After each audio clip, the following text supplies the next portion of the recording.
Betrayal is earth-shattering when it comes from the person you trust the most. At that moment I knew all the truths, but they were still living in a blissful lie. My wife and my best friend, they both stabbed me in the back, but they didn't even realize it. What am I going to do now? How much longer will they remain in the dark before discovering the truth? As I searched for the answers to these questions, I found myself on the verge of making a big decision, and everything was about to spiral out of control. Before I dive into my story, if you don't want your life to be turned upside down like mine, subscribe to my channel to learn real lessons from the real stories we share every day, just like mine. Also, share your thoughts about the shocking truths I've experienced in the comments, and please show your support by liking my video. Now that you've subscribed, let's dive into my story. As I walked home that night, each step made my heart grow heavier. Weeks had passed since I found out that Heather had been cheating on me, but I still hadn't mustered the courage to confront her. With my best friend Josh, the same questions kept swirling in my mind. How could she have been deceiving me for so long?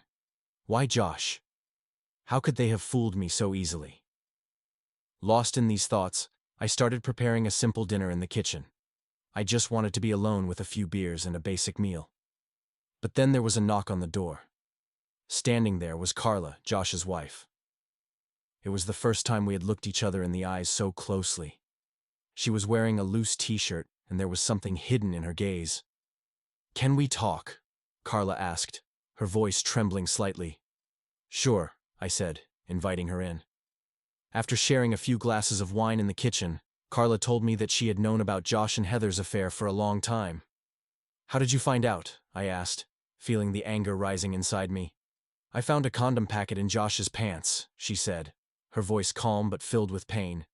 "We're trying to have a baby, but Josh insisted we use condoms.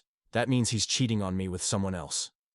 At that moment, I struggled to process the reality of what Carla was telling me. Heather and Josh had been carrying on this forbidden relationship for over a year. "So why are you coming to me now?" I asked, still unsure of what to do. "I can't carry this burden alone anymore," Carla said. "But more importantly, I want revenge on Josh. After finding out how he betrayed me, I want to take everything away from him, and the most effective way to do that is to be with you." At first, her words sounded absurd. Was I supposed to be with her just for revenge? However, the look in Carla's eyes and what she said ignited a fire of vengeance within me. If they could do this to us, couldn't we do the same to them? After a moment of silence, Carla told me more.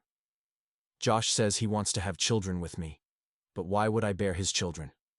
Instead, I want to carry your child." When I heard this offer, a chill ran down my spine.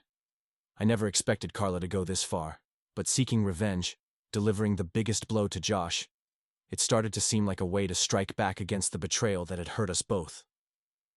That night, Carla and I went to the bedroom. She walked to Heather's side of the bed and turned to me saying, "I want you here in Heather's bed." At that moment, the attraction between us grew even stronger. In my own home, in my own bed, we were building a truth over the lies that Heather had hidden from me. When I woke up the next morning, Carla was sleeping silently beside me. I was filled with mixed emotions, both regret and a sense of victory. However, it didn't take long for me to realize just how bitter that victory was. Sleeping with Carla seemed like retaliation for Heather's betrayal, but it was frightening to see how much that betrayal had changed me. Carla woke up and turned to me asking, "Are you thinking about something?" "Yes," I replied. "Is this revenge game making us worse?" Carla looked at me with a cold expression in her eyes. "When Josh cheated on us, he broke our marriage contract. We no longer owe them any loyalty." Though her words made sense, they didn't soothe the unease within me. The emptiness created by betrayal could not be filled with any logical explanation. As weeks passed, Carla and I continued our secret relationship. With each encounter, our anger toward Josh and Heather grew even stronger. However, I began to realize how much that anger was poisoning us. One day, when Carla told me she was pregnant, things got even more complicated. "This won't be the child Josh wanted," Carla said with a smile. "Instead, he'll be raising your child."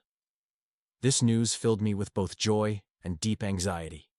Taking revenge, stealing Josh's greatest dream, couldn't have been more satisfying. But at the same time, what would the cost of this revenge be? Was I losing myself in this path? One day, during one of our meetings, I asked Carla, will this revenge really make us happy? Or will we end up suffering even more in the end? Carla paused for a moment before replying. Maybe we don't know where this revenge will lead us, she said, but we have to make them pay. Her words led me to a decision. Carla's plan was tempting, but I realized I couldn't continue down this path. The satisfaction that came with revenge wouldn't fill the emptiness inside me. I had to confront Heather. That evening, when Heather came home, I decided to face her. Heather, sit down. We need to talk, I said. There was a look of fear in her eyes. It was as if she knew the truth, but was avoiding confessing it. But there was nowhere to hide anymore. Do you know something about us? She asked, her voice trembling. I know everything, I said. I've known about your affair with Josh for weeks. Heather froze. Tears began to stream down her face, but I wouldn't let those tears affect me. What happens now? She asked. What's done is done, I said. But what we do next is up to you. Whether this marriage ends or not is in your hands. But know this, nothing will ever be the same.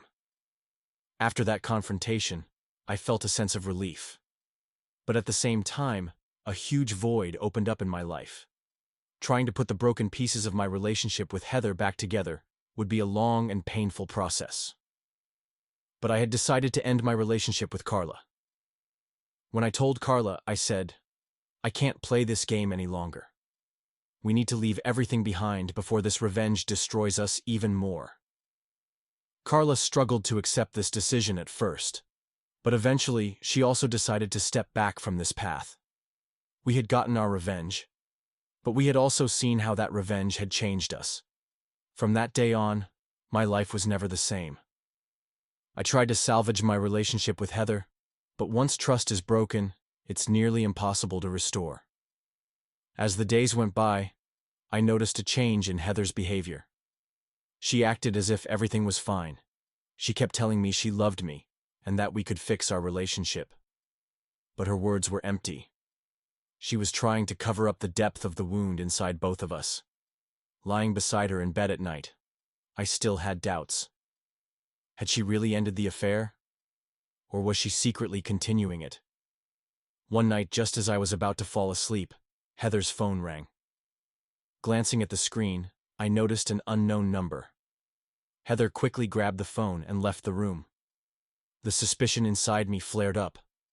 Could I really believe her betrayal was over? Or was she still lying to me? The next morning, I felt compelled to check her phone. As I quickly skimmed through her messages, I didn't find any new texts from Josh, but there were a few unknown numbers. This didn't put me at ease. It made me even more uneasy. I wasn't sure if I could ever trust our relationship again. These doubts led me to feel the need to talk to Carla again. We continued to meet in secret, but these meetings had turned from revenge into a form of escape. As Carla's pregnancy progressed, she grew emotionally closer to me. She told me that she loved me more than Josh and that her marriage to him was just a formality. But I knew there was no future in this relationship. What Carla and I had was nothing more than a way to fill the emptiness inside me. One day, I decided to sit down with Carla and have a serious talk about our future. Carla, I said, where is this going to end? Even if we stay together, how are we going to raise these children? Josh is going to think they're his. How long can we live with this lie? Carla looked at me, tears in her eyes. I don't know, she said. But the only thing I know is that I can never forgive Josh for what he's done to me. I can't see any solution other than being with you. Her words only drove me deeper into a corner. While I felt a deep connection with Carla, I knew I couldn't continue this relationship any longer. In the end, Carla and I parted ways. Josh and Heather continued with their lives, but the wound inside me never fully healed. Though I tried to salvage my relationship with Heather, nothing ever truly fixed itself. And in the end, we divorced, and I went my own way.